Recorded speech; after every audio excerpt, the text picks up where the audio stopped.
ঐকমত্য কমিশনের সঙ্গে এনসিপির বৈঠক আজ। নাহিদ ইসলামের নেতৃত্বে অংশ নেবে প্রতিনিধি দল। দ্বিমত প্রস্তাবনা নিয়ে হবে আলোচনা।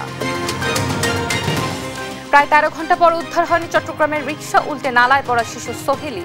সকাল থেকে ফের উদ্ধার তৎপরতা শুরু। পররাষ্ট্রনীতি হবে বাংলাদেশ কেন্দ্রিক, বললেন প্রধান উপদেষ্টার উপপ্রেস সচিব। শত্রুকে মিত্র করার উদাহরণ আছে অনেক। কুষ্টিয়া গৃহায়ণ কর্তৃপক্ষের বিরুদ্ধে অনিয়ম অবহেলার অভিযোগ। 9 বছরও প্লট বুঝে পাননি 173 জন। চরম বিপাকে মালিকরা। লোন করে আমরা অনেক কষ্ট করে টাকা জমা দিয়েছি, আর দাঁড়ে দাঁড়িয়ে ঘুরছি, কিন্তু আমাদের প্লট বরাদ্দের জন্য কোনো উদ্যোগ নিচ্ছে না। হাইকোর্টের রায় দিয়েছে আমাদের বোঝাই দেওয়ার জন্য, সেটাও আমাদের বোঝাই দেয় না। লক্ষ্মীপুরে পৌরটোলের নামে চলছে চাঁদাবাজি। নিয়ন্ত্রণ করছে এক ব্যক্তি। চরম ভোগান্তি পোহাচ্ছেন যান চালকরা। গাজা ইসরায়েলি বর্বরতায় 24 ঘন্টায় আরো 64 ফিলিস্তিনি নিহত। উপত্যকা টিকিতে শিশুরা ঠিকমতো এক বেলাও পাচ্ছে না খাবার। এবং আজ নারী বিশ্বকাপ বাছাইয়ের শেষ ম্যাচে কাল পাকিস্তানের বিপক্ষে লড়বে বাংলাদেশ। বিশ্বকাপের টিকিট পেতে জয়ের বিকল্প নেই টাইগার্সদের। দেখছিলেন শিরোনামগুলো। সংবাদ সকালে আপনাদের সঙ্গে রয়েছি আমি অতসী সেন। এবারে বিস্তারিত। জাতীয় ঐকমত্য কমিশনের সঙ্গে জুলাই গণঅভ্যুত্থানে নেতৃত্ব দেওয়া ছাত্রদের রাজনৈতিক দল এনসিপির বৈঠক আজ সকাল 10:30টায় জাতীয় সংসদ ভবনের এলডি হলে জাতীয় ঐকমত্য কমিশনের কার্যালয়ে হবে এ বৈঠক। শুক্রবার সন্ধ্যায় এনসিপির যুগ্ম সদস্য সচিব মুশফিকুস সালেহিন এ তথ্য নিশ্চিত করেছেন। দলের আহ্বায়ক নাহিদ ইসলামের নেতৃত্বে এতে নেবে এনসিপির একটি প্রতিনিধি দল। বৈঠকে সংস্কার কমিশনের দেওয়া প্রস্তাবনাগুলোর দ্বিমত করা প্রস্তাবনাগুলো নিয়ে হবে আলোচনা। প্রধান উপদেষ্টা ডক্টর মোহাম্মদ ইউনূসের কাছে আজ প্রতিবেদন জমা দেবে নারী বিষয়ক সংস্কার কমিশন।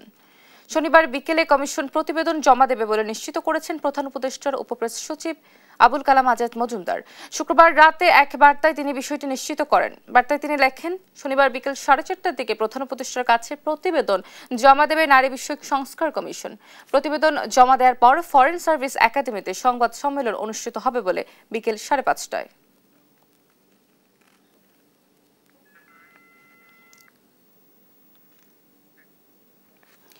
চট্টগ্রামের চক বাজারের নালায় পড়ে শিশু সোহেলি নিখোঁজের 13 ঘন্টা পরও মেলেনি হদিস। এতে চরম উৎকণ্ঠায় স্বজন ও এলাকাবাসী।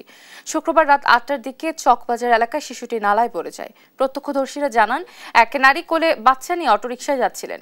নগরীর কাপাসকোলা এলাকায় পৌঁছালে অটোরিকশাটি উল্টে নালায় পড়ে যায়। তাৎক্ষণিকভাবে স্থানীয়রা চালক ও ওই নারীকে উদ্ধার করলেও পানির তোরে ভেসে যায় শিশুটি। খবর পেয়ে নৌবাহিনীর ডুবুরি দল শুরু করে উদ্ধার তৎপরতা। রাতে বৃষ্টির কারণে বন্ধ থাকলেও সকালে আবারও শুরু হয় উদ্ধার কার্যক্রম।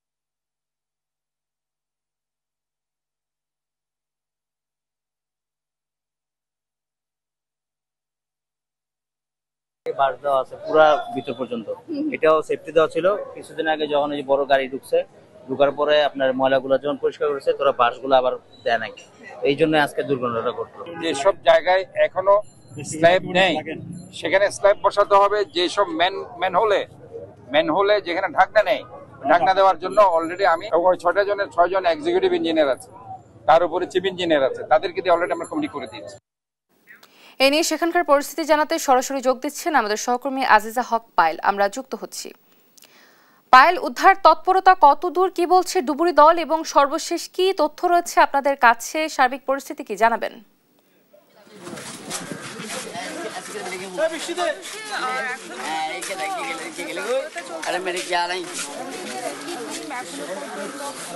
অনেক প্রায় 1 কিলোমিটারের বেশি শিশুটির কোনো খোঁজ পাওয়া যায়নি। তো আমরা জানি গতকাল রাতে 8:30 নাগাদ এই ঘটনা ঘটেছে। তবে সেই থেকে এখনো পর্যন্ত উদ্ধার তৎপরতা চলছে। এখনো পর্যন্ত এখনো পর্যন্ত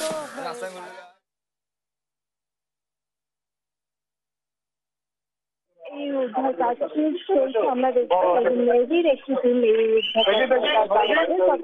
আমরা যতটুকু দেখতে পাচ্ছি এই খালের গভীরতা বেশি রয়েছে। তারা পর্যন্ত হিমশিম খাচ্ছে। আমরা যতটুকু জানতে পারছি কালকে গুড়ি বৃষ্টির কারণে নালা এবং রাস্তার মধ্যে পার্থক্য বুঝতে না পেরে রিক্সাটি খালে পড়ে যায়। যে এরপর থেকে এই দুর্ঘটনা ঘটে।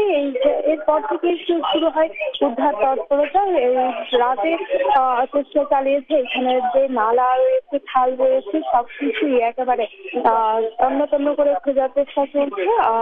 এখনো পর্যন্ত সেই শিশুটিকে খুঁজে বের করা সম্ভব হয়নি। আমরা দেখতে পাচ্ছি তারা এখানে উদ্ধার তৎপরতা চালাচ্ছে। স্থানীয়দের সাথে আমরা কথা বলেছি। স্থানীয়রা বলছেন প্রতি বছরই বর্ষা মৌসুমে এখানে এই ধরনের সমস্যাগুলো থাকে, কারণ এইখানের কোনো ধরনের ব্যবস্থা নেওয়া হয় না।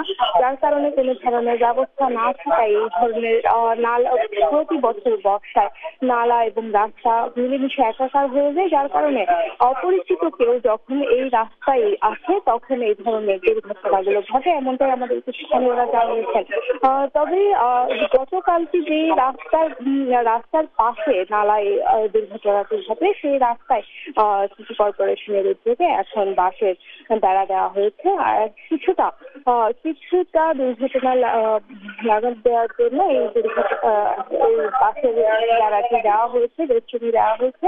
আমরা দেখতে পাচ্ছি এখনো পর্যন্ত উদ্ধার কাজ চলছে। তারা উদ্ধার কাজ চালিয়ে যাচ্ছেন, এমনটাই আমরা দেখতে পাচ্ছি। এখানে যে আঁকাবাঁকা নালা রয়েছে, আঁকাবাঁকা নালা এবং গভীরতা সব মিলিয়ে একটি বাধার মধ্যে পড়ছে তারা যোগীরা। তারপরে তারা চেষ্টা চালিয়ে যাচ্ছেন, এমনটাই আমরা দেখতে পাচ্ছি। এখনো পর্যন্ত চেষ্টা চলছে। তবে আত্মীয় স্বজনের সাথে আমরা একটি কথা বলেছিলাম। তারা জানিয়েছেন গতকাল রাতে পুকুর পাশে বেড়াতে আসার সময়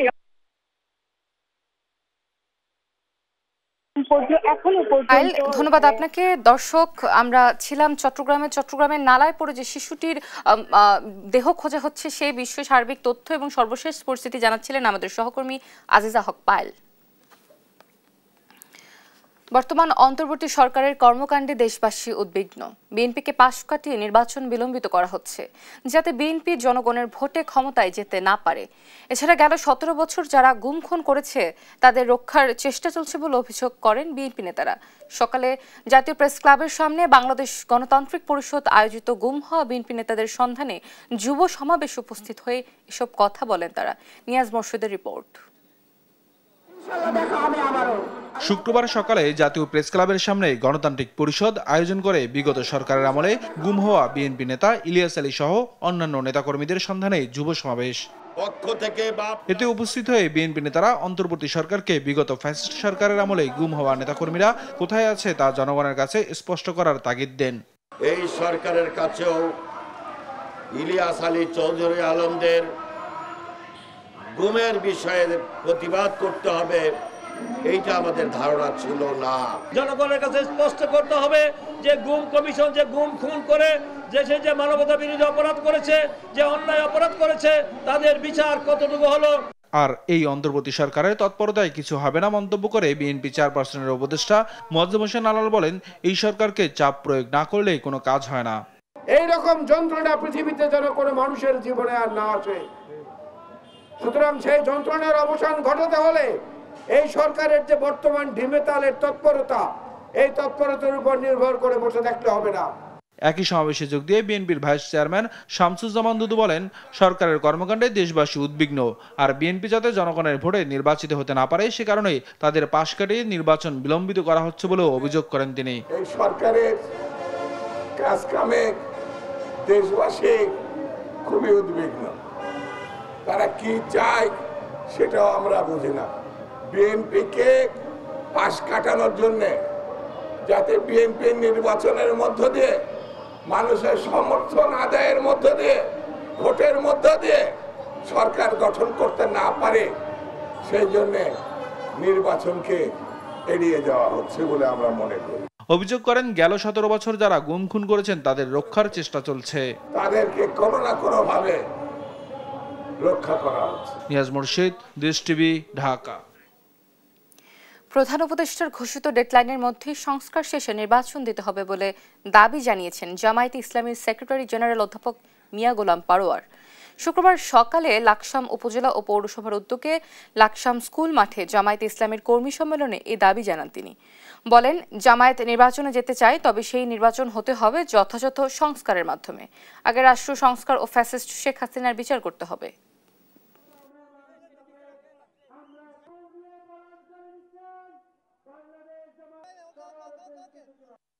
আমরা বলেছি আপনি যে টাইম দিয়েছেন তার উপরে যেন আমরা ঠিক থাকবে, এর মধ্যেই সংস্কার করে মানবতা বিরোধীদের বিচার করে একটা নিরপেক্ষ নির্বাচন দেন। আমরা নির্বাচন দিতে প্রস্তুত আছি। অন্তর্বর্তী সরকার নির্বাচনের তারিখ নিয়ে স্পষ্ট ঘোষণা না দেওয়ায় ক্ষোভ জানিয়েছেন বিএনপি চেয়ারপারসনের উপদেষ্টা ব্যারিস্টার মাহমুদ উদ্দিন খোকন। অন্যদিকে জাতীয় নির্বাচনের আগে স্থানীয় সরকার নির্বাচন জরুরি বলে মত জানিয়েছে বাংলাদেশ কংগ্রেস সহ কয়েকটি দল। শুক্রবার বিকেলে এক গোলটেবিল বৈঠকে এসব কথা তুলে ধরেন বক্তারা। এনআই নাহিদের রিপোর্ট। তথ্য কি আমাদের কাছে নাই?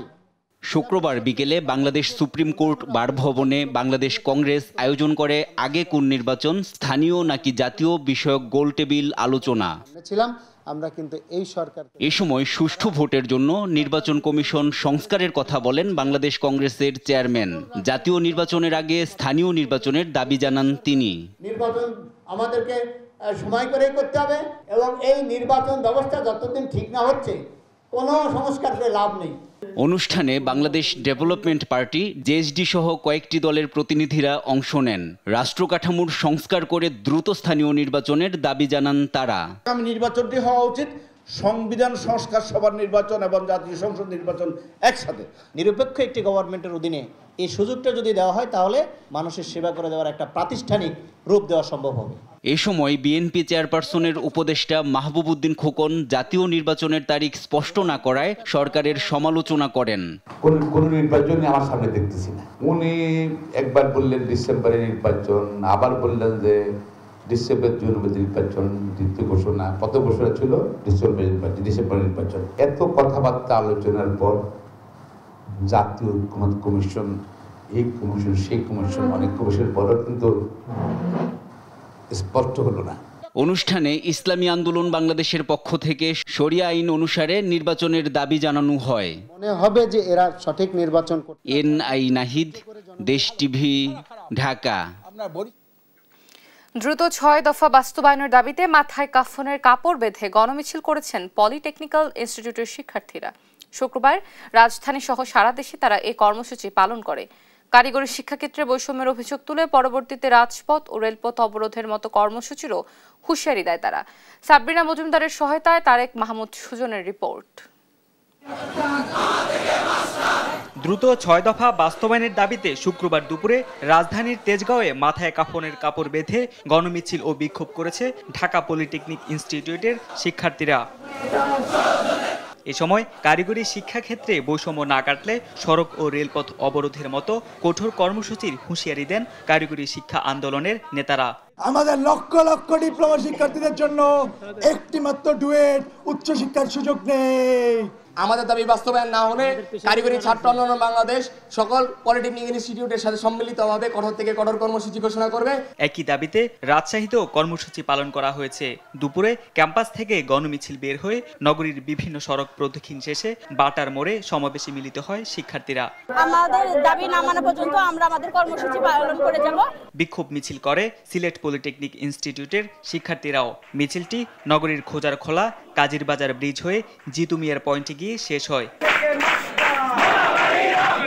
অবৈধভাবে নিয়োগপ্রাপ্ত ক্রাফটদের মামলার রায়ের প্রতিবাদে বিক্ষোভ হয়েছে বরিশালেও।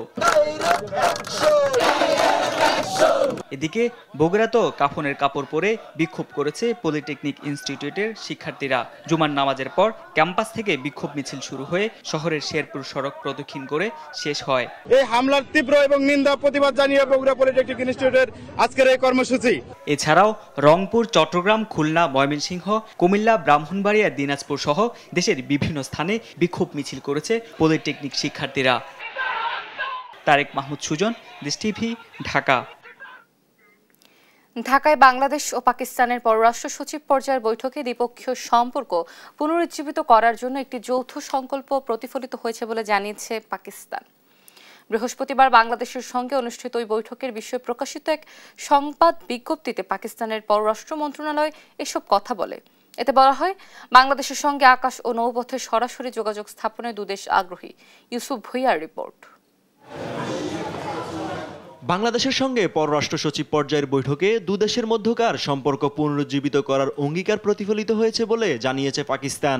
গেল বৃহস্পতিবার বাংলাদেশের সঙ্গে অনুষ্ঠিত ওই বৈঠকের বিষয়ে প্রকাশিত এক সংবাদ বিজ্ঞপ্তিতে পাকিস্তানের পররাষ্ট্র মন্ত্রণালয় এসব কথা বলে। শুক্রবার পাকিস্তানের মন্ত্রণালয়ের ওয়েবসাইটে এই বিজ্ঞপ্তি প্রকাশ করা হয়েছে। বিজ্ঞপ্তিতে বলা হয়, বৈঠকে উভয় দেশ রাজনৈতিক, অর্থনৈতিক, সাংস্কৃতিক, শিক্ষাগত ও কৌশলগত সহযোগিতা সহ নানা বিষয়ে বিস্তারিত মত বিনিময় হয়। পাশাপাশি দুদেশের অভিন্ন ইতিহাস, সাংস্কৃতিক বন্ধন এবং জনগণের আকাঙ্ক্ষার ওপর জোর দেয়। বিজ্ঞপ্তিতে বলা হয়, পাকিস্তান তাদের কৃষি বিশ্ববিদ্যালয়গুলোতে বাংলাদেশের শিক্ষার্থীদের শিক্ষার সুযোগ দেওয়ার প্রস্তাব দিয়েছে। অন্যদিকে বাংলাদেশ মৎস্য ও সামুদ্রিক বিষয়ে কারিগরি প্রশিক্ষণের প্রস্তাব দিয়েছে। পাকিস্তানের পররাষ্ট্র মন্ত্রণালয় বলছে, বৈঠকে দুপক্ষ করাচি ও চট্টগ্রামের মধ্যে সরাসরি নৌযান চলাচল শুরুর বিষয়টিকে স্বাগত জানায়। সরাসরি আবার আকাশপথে যোগাযোগ চালুর উপর গুরুত্বারোপ করা হয়। শীঘ্রই পাকিস্তানের উপপ্রধানমন্ত্রী ও পররাষ্ট্রমন্ত্রীর বাংলাদেশ সফরের প্রত্যাশার কথা জানানো হয়। বিজ্ঞপ্তিতে আরও বলা হয়, দুদেশের মধ্যে পরবর্তী বৈঠক 2026 সালে ইসলামাবাদে অনুষ্ঠিত হবে বলে সিদ্ধান্ত হয়েছে। ইউসুফ ভুইয়া, দেশ টিভি, ঢাকা। বিশ্বে পুরনো শত্রু মিত্রে পরিণত করার অনেক উদাহরণ রয়েছে বলে মন্তব্য করেছেন প্রধান উপদেষ্টার উপপ্রেস সচিব আবুল কালাম আজাদ মজুমদার। শুক্রবার ফেসবুকে নিজের ভেরিফাইড আইডিতে এক পোস্টে তিনি এ বিষয়ে ব্যাখ্যা দেন। আবুল কালাম আজাদ লিখেছেন, প্রাক্তন শত্রুদের মিত্রে পরিণত হওয়ার বহু দৃষ্টান্ত আছে। ফ্রান্স ও ইংল্যান্ড শত শত বছর ধরে অসংখ্য যুদ্ধ করলেও দ্বিতীয় বিশ্বযুদ্ধে তারা একসঙ্গে হাতে হাত মিলিয়ে লড়েছে। তিনি বলেন, দেশের পররাষ্ট্রনীতি নিয়ে অতীতে যাই হয়ে যাকুক না কেন, এখন থেকে আমাদের পররাষ্ট্রনীতি হবে বাংলাদেশ কেন্দ্রিক, যা আমাদের নিজেদের স্বার্থেই পরিচালিত হবে। আবুল কালাম আজাদ আরও বলেন, অন্তর্বর্তী সরকারের 24 ঘন্টারও কম সময় লেগেছে পাকিস্তানের সফররত পররাষ্ট্র সচিব আমনা বালুচকে দুই দেশের মধ্যে অমীমাংসিত বিষয়গুলো স্মরণ করিয়ে দিতে এবং একই সঙ্গে পারস্পরিক সুবিধার জন্য একসঙ্গে কাজ করতে সম্মত হতে। দেখছেন সংবাদ সকাল। কুষ্টিয়া গৃহায়ণ কর্তৃপক্ষের অনিয়ম অবহেলায় 9 বছরও প্লট বুঝে পাননি 173 জন। দিনের পর দিন ঘুরেও মিলছে না সুরাহা। যেন অনিয়ম আর দুর্নীতির আখড়াখানায় পরিণত হয়েছে কুষ্টিয়ার জাতীয় গৃহায়ণ অফিস। প্লটের আশায় শেষ সম্পদটুকু বিক্রি ও ধার দেনা করে টাকা দিয়ে মালিকেরা পড়েছেন চরম বেকায়দায়। দুষছেন গৃহায়ণ অফিসের কর্মকর্তাদের অবহেলা ও অনিয়মকে। ইরফান রানার ক্যামেরায় কুষ্টিয়া থেকে নাহিদ হাসান তিতাসের 2 পর্বের ধারাবাহিক প্রতিবেদনের শেষ পর্ব আজ। কুষ্টিয়ার কোটপাড়া এলাকার ব্যাংক কর্মকর্তা জাকারিয়া জাহিদ 2015 সালে ব্যাংক থেকে লোন নিয়ে 13 লক্ষ টাকার বিনিময়ে জাতীয় গৃহায়ণ কর্তৃপক্ষের কাছ থেকে হাউজিং এলাকায় 3 কাঠার একটি প্লট বরাদ্দ নেন তিনি। তবে 9 বছর পার হয়ে গেলেও তার প্লটটি এখনো তাকে বুঝিয়ে দেননি গৃহায়ণ কর্তৃপক্ষ। নিজের প্লট বুঝে পেতে কুষ্টিয়ার গৃহায়ণ অফিসে ঘুরছেন দিনের পর দিন। আমরা 2015 সালে সার্কুলার হওয়ার পর থেকে আমরা 2025 সালে 10 বছর আমরা প্লট বরাদ্দ পাওয়ার পরেও আমরা দখল হস্তান্তর পাচ্ছি না, আমাদেরকে রেজিস্ট্রেশন দিচ্ছে না। আমরা লোন করে আমরা অনেক কষ্ট করে টাকা জমা দিয়েছি, আর দাঁড়ে দাঁড়ে ঘুরছি, কিন্তু আমাদের প্লট বরাদ্দের জন্য কোনো উদ্যোগ নিচ্ছে না। শুধু ব্যাংক কর্মকর্তা জাকারিয়াই নয়, তার মতো 173 জন প্লট বরাদ্দপ্রাপ্তদেরও একই অবস্থা। প্লটের আশায় শেষ সম্বলটুকু বিক্রি ও ধার দেনা করে টাকা দিয়ে পড়েছেন চরম বেকায়দায়। দিনের পর দিন ঘুরেও গৃহায়ণ কর্তৃপক্ষের কাছ থেকে বুঝে পাচ্ছেন না তাদের প্লট। বিভিন্ন রকম অজুহাত দেখাচ্ছে, এখন না তখন, তখন না তখন। এর জন্য আমরা ঢাকাতে গেছি, কয়েকবার চেয়ারম্যান মহোদয়ের সাথে দেখা করেছি। হাইকোর্টের রায় দিয়েছে আমাদের বুঝাই দেওয়ার জন্য, সেটাও আমাদের বুঝাই দেয় এটা। রায়ের কপি আমরা নিয়ে এসেছি, আজকে 7 মাস হতে চললো। তারা রায়ের কপি পাওয়ার পরে আমাদেরকে বিভিন্ন সময় বিভিন্ন কজ দিয়ে ঘোরায় নিয়ে বেড়াচ্ছে। তবে অনিয়ম ও হয়রানির বিষয়টি অস্বীকার করে গৃহায়নের এই কর্মকর্তা বলছেন, মালিকদের প্লট বুঝিয়ে দিতে কাজ করছেন তারা। উচ্ছেদ করে আমাদের ডিজিটাল সার্ভে হয়েছে, ডিজিটাল সার্ভে পর আমাদের নকশা অনুমোদন করতে হবে, নকশার জন্য আমরা পাঠিয়ে দিছি। আর এ বিষয়ে তদন্ত সাপেক্ষে ব্যবস্থা নেওয়ার কথা বলছেন জেলা প্রশাসক। আমরা বিভিন্নভাবে অভিযোগগুলো নিয়ে আমলে নিতে পারি, যেমন যদি কোনো পত্রিকায় নিউজ আসে অথবা যদি কেউ কমপ্লেইন করে, ঠিক আছে, সেক্ষেত্রে আমরা এই বিষয়গুলি তদন্ত করে দেখে যদি সত্যতা পাই তাহলে সংশ্লিষ্ট দপ্তরে আমরা লিখে দিই আর কি ব্যবস্থা নেওয়ার জন্য। সরকারি সেবামূলক প্রতিষ্ঠানে হয়রানি ও অনিয়ম বন্ধে দ্রুতই নেওয়া হবে পদক্ষেপ, মুক্তি মিলবে সেবাগ্রহীদের, এমনটাই প্রত্যাশা সবার। নাহিদ হাসান তিতাস, দেশ টিভি, কুষ্টিয়া। লক্ষ্মীপুরে পৌরটোলের নামে চলছে চাঁদাবাজি। নিয়মের তোয়াক্কা না করে পৌর শহরের আশপাশে সকল সড়কে দূর দূরান্তের আসা যাওয়ার গাড়ি থামিয়ে টোল আদায় করছে আব্দুল মান্নান নামের এক ব্যক্তি। এতে ভোগান্তি পোহাচ্ছেন যান চালকরা। সাইফুল ইসলাম স্বপনের রিপোর্ট, জানাচ্ছেন নুসরাত শোভা। লক্ষ্মীপুর পৌরসভা থেকে পৌর এলাকায় লোড আনলোড করার জন্য ৩০ লাখ টাকায় ইজারা পান আব্দুল মতিন নামের এক ব্যক্তি। একটা গাড়ি যদি একবার লোড আনলোড করার পরে সে যদি আবার বাইরে হয়ে যায় লক্ষ্মীপুরে, আবার সে যদি ঢুকে লোড আনলোড জন্য তাকে আবারও দিতে হবে। তো এই বিষয়টা আমি লক্ষ্মীপুর পৌর প্রশাসক আমাকে এই বিষয়টা ক্লিয়ার করে, আমি আমি টোলটা আদায় করি।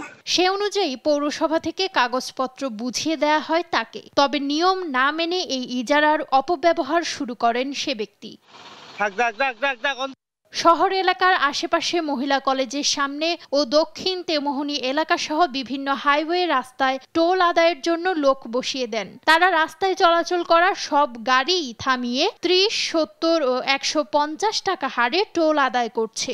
অথচ শুধু পৌর এলাকায় লোড আনলোড করা গাড়ির ক্ষেত্রে টোল আদায়ের অনুমতি রয়েছে। আমাদের এই গাড়িগুলা 98% গাড়িগুলা আমাদের চৌমুহনী, ফেনী, মাইজদি সহ ওই অঞ্চলে আমাদের গাড়িগুলো চলে যায়, কিন্তু এরা আমাদের গাড়িগুলোকে জোরপূর্বকভাবে প্রতি টিভি 70 টাকা করে আদায় করতেছে। শুধুমাত্র পৌর এলাকার ভিতরে কোনো গাড়ি যদি লোড বা আনলোড করে সেক্ষেত্রে তারা নির্ধারিত হারে টোল কালেকশন করতে পারবে।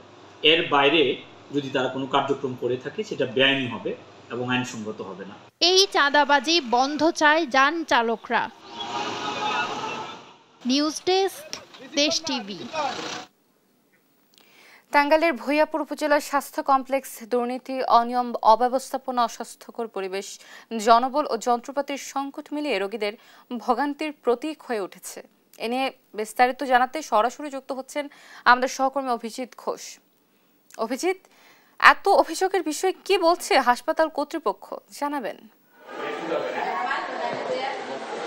জি অতিশী, আপনি দেখুন যে এই ভূঁইয়াপুর উপজেলার স্বাস্থ্য কমপ্লেক্স একটি রাতের বেলায় যদি বলি এটি একটি ভূতুরে পরিবেশ তৈরি হয় যখন এইখানে বিদ্যুৎ না থাকে, এবং এই হসপিটালে একটি জেনারেটর থাকলেও সেটি কিন্তু ব্যবহার হচ্ছে না। পাশাপাশি এই হসপিটালের যখন কারেন্ট বিদ্যুৎ না থাকে তখন কিন্তু লাইটের মাধ্যমে ডক্টররা এখানকে চিকিৎসা দেন, নার্স সহ। এবং আপনি জানেন যে এই উপজেলা স্বাস্থ্য কমপ্লেক্স একটি টাঙ্গাইলের অন্যতম একটি 50 শয্যা হসপিটাল। এই হসপিটালে যে বহির্বিভাগের যে চিকিৎসকরা রয়েছে, বিশেষ করে কনসালটেন্ট, জুনিয়র, সিনিয়র কনসালটেন্ট যারা রয়েছেন তারা কিন্তু সপ্তাহে 2 দিন করে অফিস করেন। তারা বলছেন যে এই স্বাস্থ্য কমপ্লেক্সের যিনি প্রধান কর্মকর্তা টিওসও তাকে ম্যানেজ করে তারা এই সপ্তাহে 2 দিন করে তারা এই বহির্বিভাগের চিকিৎসা দিচ্ছেন। এবং তাছাড়া এই বহির্বিভাগের একটি যে কার্ডধারী যারা রোগী রয়েছে এনসিডি, সেই কার্ডধারী রোগীরাও কিন্তু পর্যাপ্ত পরিমাণে ওষুধ পাচ্ছে না, যে কারণে বিশেষ করে ডায়াবেটিস সহ হার্টের পেশেন্ট যারা তারা কিন্তু এই নিম্ন আয়ের মানুষ তারা কিন্তু ওষুধ না পেয়ে চরম ভোগান্তিতে পড়েছে। এবং এছাড়া এই হাসপাতাল থেকে আমরা ঘুরে যেটি দেখেছি যে অপরিষ্কার, অপরিচ্ছন্ন এবং অব্যবস্থার কারণে এই হসপিটালটি একটি অস্বাস্থ্যকর পরিবেশ বিরাজ করছে। এবং রোগীরা বলছেন যারা এখানে চিকিৎসা নিতে আসেন তারাই চিকিৎসা এত দূরের কথা, সেখান থেকে তারা উল্টো অসুস্থ হয়ে যাচ্ছেন বাড়ির দিকে। এবং এছাড়া এই হসপিটালটিতে এই আমরা সকাল থেকে এসেছি, এখন পর্যন্ত কোনো চিকিৎসক এই বহির্বিভাগে আসেনি। জরুরি বিভাগ বিভাগ চালু থাকলেও এবং এই হসপিটালের যিনি টিএসও রয়েছেন তিনি 9টার পরে এই হসপিটালে প্রবেশ করেছেন, আমরা সেটি দেখেছি। এবং এইভাবে যে হসপিটালগুলো চলছে এতে করে যারা রোগী রয়েছেন, যারা রোগীর স্বজনরা রয়েছেন তারা বলছেন যে সঠিক তদারকির অভাবে এবং দুর্নীতিবাজ কর্মকর্তাদের কারণে হসপিটালের এই অবস্থা তৈরি হয়েছে। আপনি জানেন যে এই সম্প্রতি এই হসপিটালের যে বহির্বিভাগের যেখানে অস্ত্রোপচার করা হয় যে ওটি রুম, সেই ওটি রুমে 2,20,000 টাকার একটি প্রকল্প নেওয়া হয়েছিল, যে প্রকল্পের সেই টেন্ডারটির বিষয়ে এই কর্তৃপক্ষ জানাতে পারেনি এবং এই হসপিটালের যিনি প্রধান নির্বাহী রয়েছেন তিনিও কিন্তু এই টেন্ডারের বিষয়ে বলতে পারেনি, যে কারণে অভিযোগ রয়েছে সেই প্রকল্পের টাকা আত্মসাৎ করা হয়েছে, এই 2,20,000 টাকার যে প্রকল্প, যে কারণে এই হসপিটালটিতে আরও রয়েছে। আরেকটি বিষয় হচ্ছে এই হসপিটালের এক্স-রে সহ যে আলট্রাসোনোগ্রাফি সেইটি কিন্তু করা হয়নি। টিএসও এইখানকার রুগীদের পেশেন্ট দেখেন, যদিও সেই রুগীগুলো সে পার্শ্ববর্তী ক্লিনিকে পাঠিয়ে দেন এবং সেখান থেকে বিভিন্ন পরীক্ষা নিরীক্ষা করে এই হসপিটালতে তিনি আবার রুগী দেখেন। এই ছিল ভূয়াপুর হসপিটাল থেকে সর্বশেষ। অভিজিৎ, ধন্যবাদ আপনাকে। দর্শক, আমরা টাঙ্গাইলের ভূয়াপুর যে উপজেলা স্বাস্থ্য কমপ্লেক্স রয়েছে সেখানে রোগীদের যে ভোগান্তির চিত্র রয়েছে সেটি আমাদের সামনে তুলে ধরছিলেন আমাদের সহকর্মী অভিজিৎ ঘোষ। মৌলভীবাজারের শ্রীমঙ্গল উপজেলার শহরশ্রী গ্রামের দুর্লভ নাগালিঙ্গম বৃক্ষে ফুটেছে শত শত ফুল। ফুলভর্তি গাছ দেখলে মনে হবে কেউ বুঝি গাছের কাণ্ড ছিদ্র করে ফুলগুলোকে গেঁথে দিয়েছেন। নান্দনিক সৌন্দর্যের পাশাপাশি ফুলের মিষ্টি গন্ধে রয়েছে মাদকতা, যে উপভোগ করতে ভিড় করছেন স্থানীয়রা। গাছটির অর্থনৈতিক গুরুত্ব ব্যাপক। সালে এলাহি কুটির রিপোর্ট জানাচ্ছেন নুসরাত শোভা। নাগলিঙ্গম আগে থেকে পরিচিত না হলে নামটা শুনেই আপনার মনে হতে পারে সাপের কথা, কিন্তু না, এটি একটি ফুল। গাছের পুরো কাণ্ড জুড়ে থোকায় থোকায় ফুটে থাকে দৃষ্টিনন্দন ফুল। গ্রীষ্মকালে ফুল ভর্তি গাছ দেখলে মনে হবে কেউ বুঝি গাছের কাণ্ড ছিদ্র করে ফুলগুলোকে গেঁথে দিয়েছেন। ফুলগুলো কমলা এবং গাঢ় গোলাপি রঙের, এর পাপড়ি গোলাকার ও বাঁকানো, যেন ফনা তোলা সাপ। রাতের বেলায় এই গাছের ফুল থেকে তীব্র সুগন্ধ বের হয়। দুর্লভ এই বৃক্ষের সংখ্যা দেশে 100টিরও কম। মৌলভীবাজারের শ্রীমঙ্গল উপজেলার শহরশ্রী গ্রামে রয়েছে একটি নাগলিঙ্গম গাছ। গাছটিতে ফুটেছে শত শত ফুল। নাগলিঙ্গম গাছ এইটা প্রথমে জানা ছিল না। আমার ভাই প্রায় 60 বছর আগে একটা চারা ঢাকার কোনো এক নার্সারি থেকে এনে লাগান। কাটাকাটি করে জানলাম যে এটা নাগলিঙ্গম। এটা আমাদের দেশে একটা খুবই দুষ্প্রাপ্য একটা গাছ। নান্দনিক সৌন্দর্যের পাশাপাশি ফুলের মিষ্টি গন্ধে রয়েছে মাদকতা, যা উপভোগ করতে ভিড় করছেন স্থানীয়রা। যে গাছটা আছে এটা থেকে ডেম দিয়াতে ফুল ফুটে, ফুলের গেরান পাইয়া বহুত মানুষ হয়, বহুত লোক হয় আইয়া চায় ফুল নিত, আমরা পারতে দিই না। আমার বয়স 50 থেকে 60 হইব, কিন্তু এরকম গাছ আমি কোনো সময় দেখিনি। গাছের গোড়া থেকে আগা পর্যন্ত ফুল ফুটে, এত সুন্দর ফুল, এত সুন্দর গ্রান। এই গাছের ফুল, পাতা, বাকলের নির্যাস অ্যান্টিবায়োটিক, অ্যান্টিফাঙ্গাল ও অ্যান্টিসেপটিক হিসেবে ব্যবহৃত হয়। আমেরিকায় এই গাছ কাঠের আসবাব তৈরিতে ব্যবহৃত হয়। নিউজ ডেস্ক, দেশ টিভি। দেখছেন সংবাদ সকাল। এবার আন্তর্জাতিক প্রসঙ্গ। ইসরায়েলি হামলায় গাজায় 24 ঘন্টায় প্রাণ গেছে অন্তত 64 ফিলিস্তিনের। আগ্রাসনের মুখে শুক্রবার জুমার নামাজ আদায়েরও সুযোগ পায়নি গাজাবাসী। এছাড়া সীমান্ত দখল করে ত্রাণ আটকে দেয় খাদ্য ও বিশুদ্ধ খাবার পানির অভাবে মানসিকভাবে ভেঙে পড়ছে গাজার বাস্তুচ্যুত ফিলিস্তিনিরা। কঠিন সময় ফিলিস্তিনিদের পক্ষে রাজধানী সানায় প্রতিবাদ মিছিলে নামে ইয়েমেনিদের ঢল। নীরব দাসের রিপোর্ট। ইট আর কংক্রিটের স্তূপে চাপা পড়েছে গাজা উপত্যকা। এসব স্তূপের নিচে চাপা পড়েছে বহু ফিলিস্তিনির ভাগ্য। প্রতিনিয়ত ইসরায়েলি আগ্রাসনের মুখে নামাজ আদায়েরও সুযোগ পাচ্ছে না তারা। যুদ্ধবিরতির পর গাজায় ফিলিস্তিনিদের নতুন জীবন শুরুর স্বপ্ন ইসরায়েলি বোমার আঘাতে ধ্বংসপ্রায়। গাজার খান ইউনিস, রাফা সীমান্ত, হেব্রুন ও পশ্চিম তীর চারদিকেই বেড়েছে দখলদার ইসরায়েলি আগ্রাসনের তীব্রতা। বর্তমানে রাফা ও খান ইউনিসকে দুভাগে বিভক্ত করে সেখানে ইসরায়েলি বাহিনী অবস্থান নেয়ায় সংকুচিত হয়ে এসেছে নিরাপদ আশ্রয়। এছাড়া সীমান্তে 6 সপ্তাহের বেশি সময় ত্রাণ আটকে থাকায় তীব্র খাদ্য ও পানির সংকট দেখা দিয়েছে। এর থেকে মুক্তির প্রার্থনা করছে ফিলিস্তিনিরা। অনেকেই ভেঙে পড়েছেন শারীরিক ও মানসিকভাবে। আমরা পালাতে পালাতে ক্লান্ত। খান ইউনিস ও রাফা সীমান্ত এখন ইসরায়েলি সামরিক বাহিনীর দখলে। এই মোরগ করিডোরে কোনো রকমের ঠাঁই পেয়েছি। জীবন সংকটে রয়েছে, কোলের শিশুগুলো ভোগান্তি পোহাচ্ছে। মোরাক করিডোরের সামনেই পানির উৎস রয়েছে, যা একসময় চাষাবাদের জন্য ব্যবহার করা হতো, কিন্তু উৎসগুলো এখন ইসরায়েলি সেনাদের কড়া নজরদারিতে। সব হারিয়ে আমরা নিঃস্ব। এদিকে মার্কিন হামলা দমাতে পারেনি ইয়েমেনকে। শুক্রবার ফিলিস্তিনিদের প্রতি সমর্থনে প্রতিবাদ সমাবেশ করে ইয়েমেন। হাতে ব্যানার, প্ল্যাকার্ড আর ভ্রাতৃত্বের স্লোগানে মুখরিত হয় রাজধানী সানা। নীরব দাস, নিউজ ডেস্ক, দেশ টিভি। ইসরায়েলি বিমান হামলায় গাজা উপত্যকায় একই পরিবারের 10 জন সহ আরো 15 জন প্রাণ হারিয়েছে। এ নিয়ে মৃতের সংখ্যা দাঁড়িয়েছে প্রায় 52,000-এ। গণমাধ্যম আল জাজিরার এক প্রতিবেদন বলছে, উপত্যকায় শিশুরা দিনে এক বেলাও খাবার ঠিকমতো পাচ্ছে না। আরবিদ আফসারের রিপোর্ট। একের পর এক বিমান হামলা ও ইসরায়েলি বাহিনীর অভিযানে বিধ্বস্ত গাজা উপত্যকা। চারিদিকে ছড়িয়ে ছিটিয়ে পড়া ধ্বংসস্তূপের মাঝেই বাস করছে হাজারো পরিবার। 18 মাস ধরে চলা এই যুদ্ধে উপত্যকার মানবিক সহায়তা ব্যবস্থা সম্পূর্ণভাবে ভেঙে পড়ার মুখোমুখি বলে জানিয়েছেন সহায়তা দানকারী সংস্থাগুলো। এমন পরিস্থিতিতে এক চাঞ্চল্যকর প্রতিবেদন সামনে এনেছে গণমাধ্যম আল জাজিরা। প্রতিবেদনটি বলছে, শিশুরা দিনে এক বেলাও খাবার ঠিকমতো পাচ্ছে না। যুদ্ধের মাঝে আমার মেয়ে জন্ম নিয়েছে। চারদিকে খাবার না থাকার কারণে ওর ভবিষ্যৎ নিয়ে খুব চিন্তায় আছি। এখানে শিশুদের উপযুক্ত খাবার দেওয়ার মতো কিছুই নেই।